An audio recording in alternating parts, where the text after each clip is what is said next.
And for that matter, we find nationally our divorce rate is around 60%. Yes, it is. About 60%. There's one more statistic that surprises me and often surprises others, and that is 20% of all people that divorce remarry the partner they divorced within 5 years. Yeah.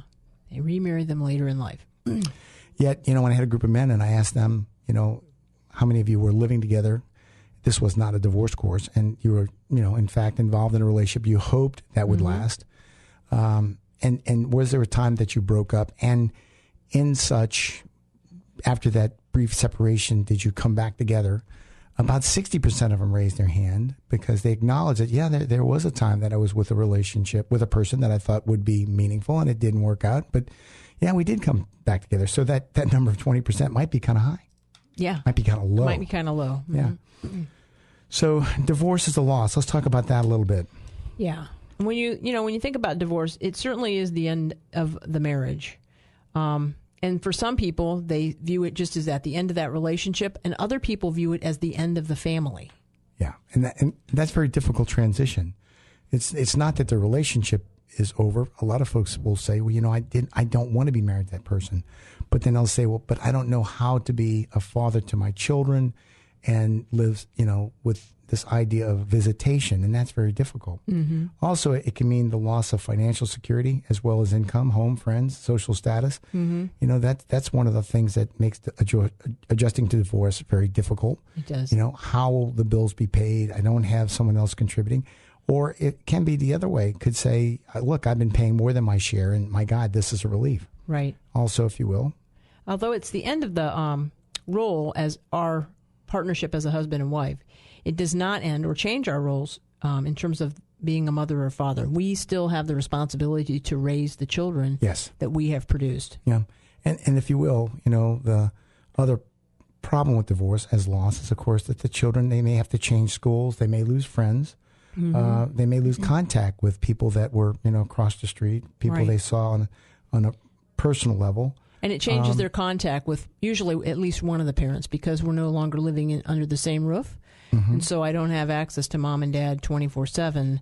I have access to seeing one parent when I'm with them, talking to them on the phone when I'm not, that kind of thing. So it changes the child's relationship with the parents. Absolutely. And if you will, too, the children now find adjustments to working with the parents individually. And now that becomes a discipline issue because when the children fall out of line, who's in charge of disciplining and how do we carry over that when we got two different households? Right.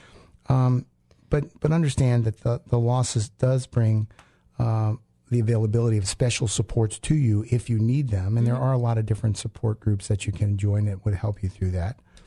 And a lot of people don't realize that, it's a process of grieving the idea that I've changed my life, I've adjusted my life, my identity has changed. It's significant. Right. Carrie wants to talk about the stages that children grieve through, and there's 3 big stages that she's going to address. The disorganization. Yeah. The 3 stages for children are this disorganization, the second is called transition, and the third is reorganization. And it's really important to remember that each child moves through these at their own pace. They won't do them all together. There isn't a too short or too long. It really is dependent upon, where the child is at.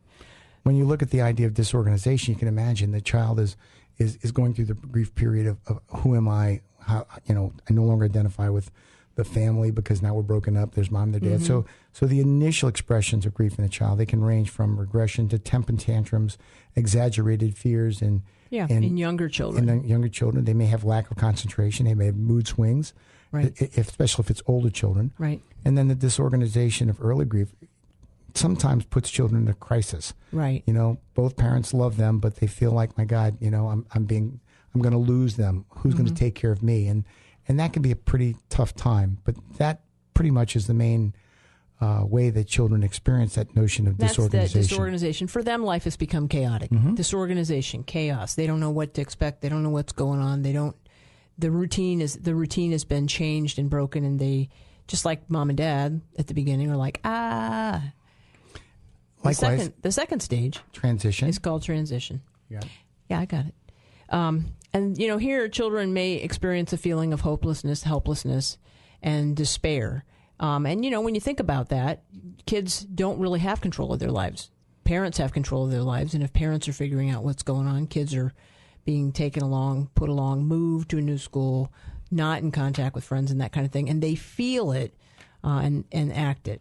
They may despair and follow the stress and chaotic behaviors of the disorganization stage. And usually that's when you'll see this hopelessness, helplessness kind of thing happen as they're coming out of feeling like they're in chaos. You might actually identify in older children the idea that there's depression. Younger children, you have to look for different symptoms, but the older children, you might be able to identify, some of that idea of the sleeplessness and lack of affect, and the idea that they may find themselves eating too much or not eating, or sleeping too much or not sleeping.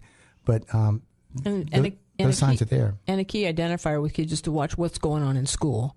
Because as they aren't able to focus, or they're having issues dealing, they also get frustrated, and lots of times the teachers are noticing, or their schoolwork is suffering because of what's going on with them. And then finally, that idea, the third area we're looking at is, of course, reorganization. And here now, when the painful feelings are expressed, their emotional energy wanes and detachment becomes possible. Children can detach. You can sense that, in your children, you've seen that detachment when it occurs. And it's something that a parent's got to be aware of, and it's that you must tend to that as it occurs. Also, that during the stage, it's quite possible for the children to have more energy. There's a little bit more motivation to move forward. They're trying to find possible resolutions for them in their grief. Hopefully, they're talking to you more at this point. Sure. So there's some with reorganization. There's some mental settling down. Their life should be settling down, and there should be some reestablishment of a routine or an expectation in life with mom and dad, or mom and dad, kind of thing. That's what you'd expect to see there. And children, their emotions follow that. Now, how do preschool